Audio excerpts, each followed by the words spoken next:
Hello friends, मैं अमृता मिश्रा अपने YouTube channel जय अमृता स्टोरीज में आप सभी का स्वागत करती हूँ। फ्रेंड्स, आज मैं आप सभी को अधिक मास की कथा सुनाऊंगी, जिसको पुरुषोत्तम मास भी कहते हैं। उसका महात्म्य भी सुनाऊंगी। पुराणों में अधिक मास अर्थात मलमास के पुरुषोत्तम मास बनने की बड़ी ही रोचक कथा है। उस कथा के अनुसार 12 महीनों के अलग अलग स्वामी हैं, पर स्वामी विहीन होने के कारण अधिक मास को मलमास कहने से उनकी बड़ी निंदा होने लगी। इस बात से दुखी होकर मलमास श्री हरि विष्णु के पास गया और उनसे अपना दुख रोया। भक्त वत्सल श्री हरि उसे लेकर गोलोक पहुँचे। वहाँ श्री कृष्ण विराजमान थे। करुणा सिंधु भगवान श्री कृष्ण ने मलमास की व्यथा जानकर उसे वरदान दिया, अब से मैं तुम्हारा स्वामी हूँ। इससे मेरे सभी दिव्य गुण तुम में समाविष्ट हो जाएंगे। मैं पुरुषोत्तम के नाम से विख्यात हूँ और मैं तुम्हें अपना यही नाम दे रहा हूँ। आज से तुम मलमास के स्थान पर पुरुषोत्तम मास के नाम से जाने जाओगे। शास्त्रों के अनुसार हर तीसरे साल सर्वोत्तम अर्थात पुरुषोत्तम मास की उत्पत्ति होती है। इस मास के समय जप तप दान से अनंत पुण्यों की प्राप्ति होती है। इस मास में श्री कृष्ण, श्रीमद् भगवत गीता, श्री राम कथा वाचन और विष्णु भगवान की उपासना की जाती है। इस माह उपासना करने का अपना अलग ही महत्व है। इस माह में तुलसी अर्चना करने का विशेष महत्व बताया गया है। पुरुषोत्तम मास में कथा पढ़ने सुनने से भी बहुत लाभ प्राप्त होता है। इस मास में धरती पर शयन करना चाहिए। एक ही समय भोजन करने से अनंत फल प्राप्त होते हैं। सूर्य की 12 संक्रांति के आधार पर ही वर्ष में 12 माह होते हैं। प्रत्येक 3 वर्ष के बाद पुरुषोत्तम माह आता है। पंचांग के अनुसार सारे तिथि वार योग ग्रहण नक्षत्र के अलावा सभी मास के कोई न कोई देवता स्वामी है, परंतु पुरुषोत्तम मास का कोई स्वामी न होने के कारण सभी मंगल कार्य शुभ और पितृ कार्य वर्जित माने जाते हैं।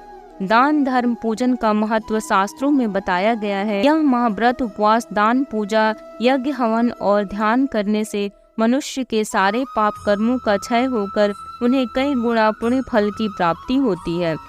इस माह आपके द्वारा दान दिया गया 1 रुपया भी आपको 100 गुना फल देता है। इसीलिए अधिक मास के महत्व को ध्यान में रखकर इस माह दान पुण्य देने का बहुत महत्व है।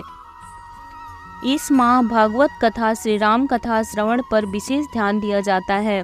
धार्मिक तीर्थ स्थलों पर स्नान करने से आपको मोक्ष की प्राप्ति और अनंत पुण्यों की प्राप्ति मिलती है। पुरुषोत्तम मास का अर्थ जिस माह में सूर्य संक्रांति नहीं होती वह अधिक मास कहलाता है। इनमें विशेष रूप से सर्व मांगलिक कार्य वर्जित माने गए हैं, लेकिन यह माह धर्म कर्म के कार्य करने में बहुत फलदायी है। इस मास में किए गए धार्मिक आयोजन पुण्य फलदायी होने के साथ ही ये आपको दूसरे माहों की अपेक्षा करोड़ गुना अधिक फल देने वाले माने गए हैं। पुरुषोत्तम मास में दीप दान वस्त्र एवं श्रीमद् भागवत कथा ग्रंथ दान का विशेष महत्व है। इस मास में दीप दान करने धन वैभव में वृद्धि होने के साथ आपको पुण्य लाभ भी प्राप्त होता है। तो आज मैं आप सभी को अधिक मास का पहला अध्याय सुनाती हूँ। कल्प वृक्ष के समान भक्त जनों के मनोरथ को पूर्ण करने वाले वृंदावन की शोभा को अधिपति अलौकिक कार्यों द्वारा समस्त लोक को चकित करने वाले वृंदावन बिहारी पुरुषोत्तम भगवान को नमस्कार करती हूँ। नारायण नर नरोत्तम तथा देवी सरस्वती और श्री व्यास जी को नमस्कार कर जय की इच्छा करती हूँ।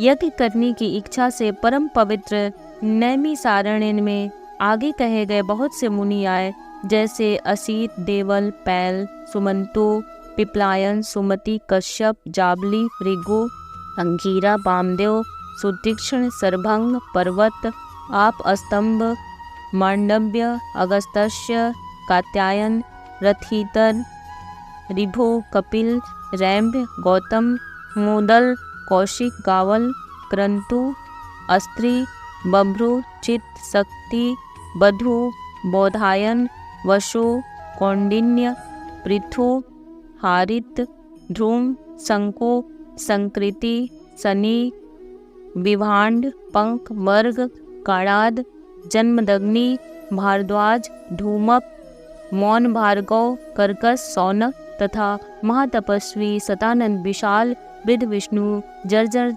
जय, जंगम पार, पास्तहर, पुर, महाकाय, जैमिनी, महाग्रीव, महाबाहु, महोदर, महाबल, उद्यालक, महासेन, आर्त, आमलक प्रिय, उधर्व बाहु, उधर्वपाद, एकपाद, दुर्धर, उग्रशील, जलासी, पिंगल, अस्त्र, रिभु, सांडीर, करुण, काल, कैवल्य, कलाधार, श्वेतबाहु, रोमपाद, कद्रु, कलांगिन, रुद्रग, श्वेताश्वर, अद्य, सरभंग, पृथु, श्रोवस आदि।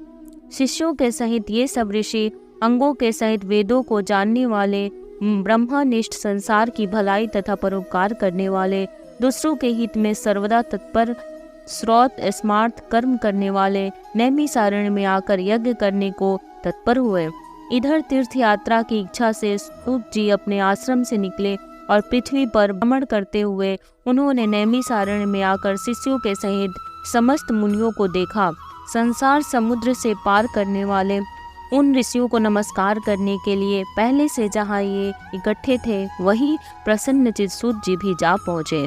इसके अनंतर पेड़ की लाल छाल को धारण करने वाले प्रसन्न मुख, शांत, परमार्थ विशारद, समग्र गुणों से युक्त, संपूर्ण आनंदों से परिपूर्ण, उधर्व पुंडग्रधारी, राम नाम मुद्रा से युक्त, गोपी चंदन मृतिका से दिव्य शंख चक्र का छापा लगाए, तुलसी की माला से शोभित, जटा मुकुट से विभूषित, समस्त आपत्तियों से रक्षा करने वाले, अलौकिक चमत्कार को दिखाने वाले, भगवान के परम मंत्र को जपते हुए समस्त शास्त्रों के सार को जानने वाले, संपूर्ण प्राणियों के हित में संलग्न, जितेंद्रिय तथा क्रोध को जीते हुए जीवन मुक्त जगत गुरु श्री व्यास जी की तरह और उन्हीं की तरह निष्प्रिय आदि गुणों से युक्त उनको देख उस नैमिसारण्य में रहने वाले समस्त महर्षिगण सहसा उठ खड़े हुए।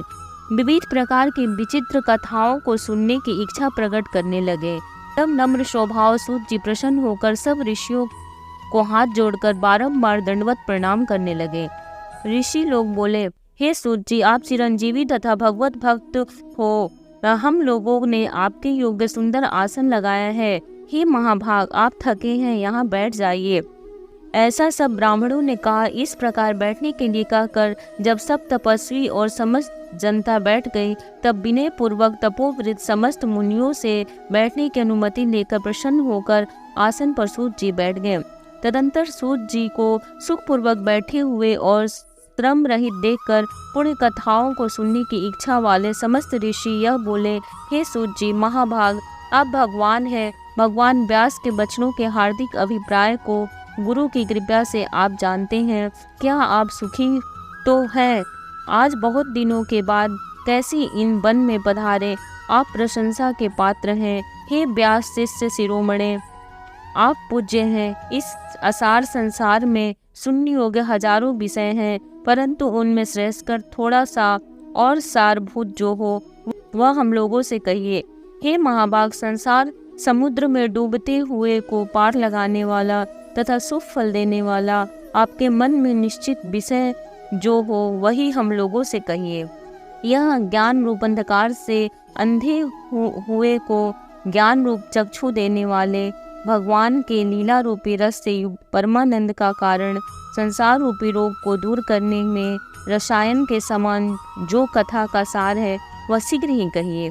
इस प्रकार सौनकादिक ऋषियों के पूछने पर हाथ जोड़कर सूत जी बोले, यह हे समस्त मुनियों, मेरी कही हुई सुंदर कथा को आप लोग सुनिए। हे विप्रो, पहले मैं पुष्कर तीर्थ को गया।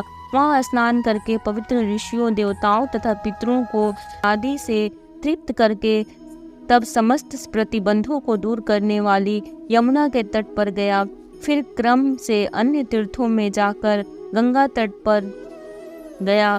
पुनः काशी आकर अनंतर तीर्थ पर गया। पितरों का श्राद्ध कर तब त्रिवेणी पर गया। तदंतर कृष्णा के बाद गंडकी में स्नान कर पुलह ऋषि के आश्रम पर गया। धेनुमती में स्नान कर फिर सरस्वती के तीर पर गया। वहाँ हे विप्रो, त्रिरात्रि उपवास कर गोदावरी गया। फिर कृत माता कावेरी, निर्विद्या ताम्रपर्णिका, तापी, वैहायसी, नंदा, नर्मदा, सरमदा नदियों पर गया। वो पुनः चम्रणवती में स्नान कर पीछे सेतुबंध रामेश्वर पहुंचा। तदंतर नारायण का दर्शन करने के हेतु बद्री वन गया। तब नारायण का दर्शन कर, वहां तपस्वियों को अभिनंदन कर, पुनः नारायण को नमस्कार कर और उनकी स्तुति कर सिद्ध क्षेत्र पहुंचा। इस प्रकार बहुत से तीर्थों में घूमता हुआ कुरुक्षेत्र तथा जंगल देश में घूमता घूमता फिर हस्तिनापुर में गया।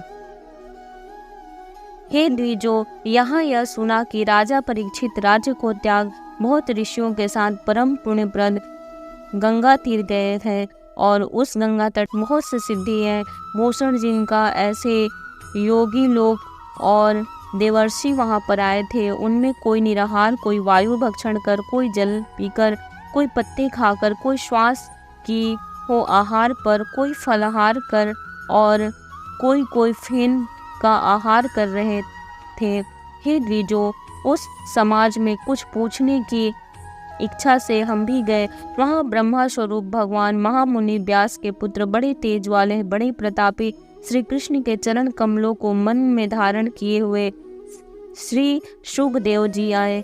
उन 16 वर्ष के योगी राज, संग की तरह कंठ वाले, बड़े लंबे चिकने बालों से घिरे हुए मुख वाले, बड़ी पुष्ट कंधों की संधि वाले, चमकती हुई कांति वाले, अद्भुत रूप वाले, ब्रह्म रूप, थूकते हुए लड़कों से घिरे हुए, मक्षिकाओं से जैसे मस्त हस्ती घिरा रहता है, उसी प्रकार धूल हाथ में ली हुई स्त्रियों से घिरे हुए, सर्वांग धूल रमाए महामुनि शुकदेव को देख सब मुनि प्रसन्नता पूर्वक हाथ जोड़कर सहसा उठकर खड़े हो गए। इस प्रकार महामुनियों द्वारा सत्कृत भगवान शुक्र को देखकर पश्चाताप करती पछताती हुई स्त्रियां और साथ के बालक जो उनको चढ़ा रहे थे दूर ही खड़े रह गए और भगवान शुक्र को प्रणाम करके अपने अपने घरों की ओर चले गए। इधर मुनि लोगों ने शुकदेव के लिए बड़ा ऊंचा और उत्तम आसन बिछाया। उन आसन पर बैठे हुए भगवान शुक को कमल की कर्णिका को जैसे कमल के पत्ते घेरे रहते, उसी प्रकार मुनि लोग उनको घेर कर बैठ गए। यहाँ बैठे हुए ज्ञान रूप महासागर के चंद्रमा भगवान महामुनि व्यास जी के पुत्र शुकदेव ब्राह्मणों द्वारा की हुई पूजा को धारण कर तारागणों से घिरे हुए चंद्रमा की तरह शोभा पा रहे थे। प्रथम अध्याय यहीं पे समाप्त होता है। फ्रेंड्स, आगे आप लोग द्वितीय अध्याय सुनने के लिए प्लीज़ हमारे चैनल पे वेट कीजिएगा। अगले एपिसोड में मैं आप लोग को द्वितीय अध्याय सुनाऊंगी। तब तक के लिए जय श्री कृष्ण, राधे राधे।